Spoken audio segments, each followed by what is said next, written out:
Welcome to the Audio Bible, where we read the Bible every day, from the book of Genesis to the book of Revelation. Today, we're reading Exodus chapter 32.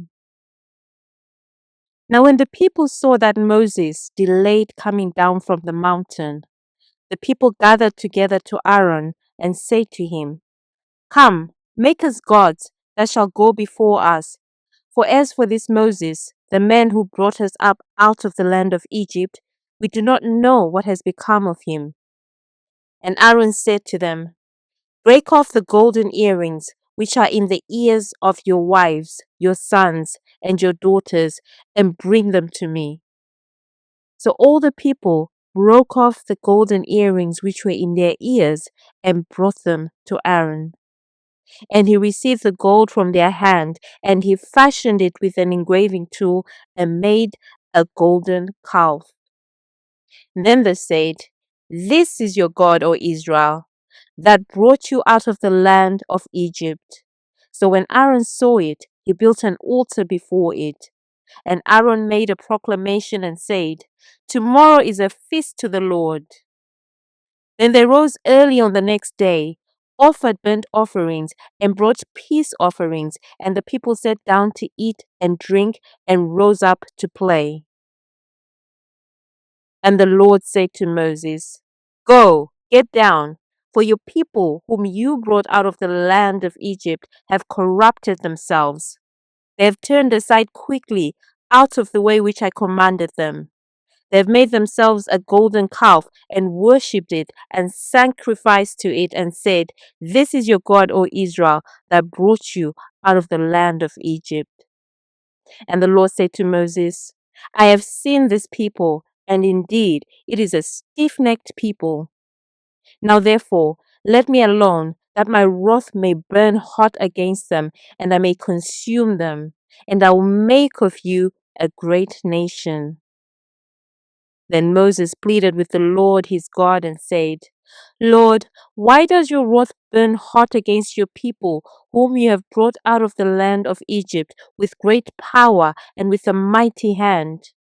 Why should the Egyptians speak and say, 'He brought them out to harm them, to kill them in the mountains, and to consume them from the face of the earth'? Turn from your fierce wrath and relent from this harm to your people. Remember Abraham, Isaac, and Israel, your servants, to whom you swore by your own self and said to them, 'I will multiply your descendants as the stars of heaven, and all this land that I have spoken of I give to your descendants, and they shall inherit it forever.' So the Lord relented from the harm which he said he would do to his people. And Moses turned and went down from the mountain, and the 2 tablets of the testimony were in his hand. The tablets were written on both sides, on the one side and on the other they were written. Now the tablets were the work of God, and the writing was the writing of God engraved on the tablets. And when Joshua heard the noise of the people as they shouted, he said to Moses, "There is a noise of war in the camp." But he said, "It is not the noise of the shout of victory, nor the noise of the cry of defeat, but the sound of singing I hear." So it was, as soon as he came near the camp, that he saw the calf and the dancing. So Moses' anger became hot, and he cast the tablets out of his hands and broke them at the foot of the mountain. Then he took the calf which they had made, burned it in the fire, and ground it to powder, and he scattered it on the water, and made the children of Israel drink it. And Moses said to Aaron, "What did this people do to you, that you have brought so great a sin upon them?" So Aaron said, "Do not let the anger of my Lord become hot. You know the people, that they are set on evil. For they said to me, 'Make us gods that shall go before us.' As for this Moses, the man who brought us out of the land of Egypt, we do not know what has become of him." And I said to them, "Whoever has any gold, let them break it off." So they gave it to me, and I cast it into the fire, and this calf came out. Now when Moses saw that the people were unrestrained, for Aaron had not restrained them to their shame among their enemies, then Moses stood in the entrance of the camp and said, "Whoever is on the Lord's side, come to me." And all the sons of Levi gathered themselves together to him. And he said to them, "Thus says the Lord God of Israel, let every man put his sword on his side, and go in and out from entrance to entrance throughout the camp, and let every man kill his brother, every man his companion, and every man his neighbor." So the sons of Levi did according to the word of Moses, and about 3,000 men of the people fell that day. Then Moses said, "Consecrate yourselves today to the Lord, that he may bestow on you a blessing this day, for every man has opposed his son and his brother."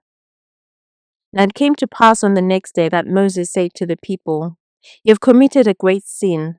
So now I will go up to the Lord. Perhaps I can make atonement for your sin." Then Moses returned to the Lord and said, "Oh, these people have committed a great sin, and have made for themselves a god of gold. Yet now, if you will forgive their sin, but if not, I pray, blot me out of your book which you have written." And the Lord said to Moses, "Whoever has sinned against me, I will blot him out of my book. Now therefore go, lead the people to the place of which I have spoken to you. Behold, my angel shall go before you. Nevertheless, in the day when I visit for punishment, I will visit punishment upon them for their sin." So the Lord plagued the people because of what they did with the calf which Aaron made. That concludes Exodus chapter 32.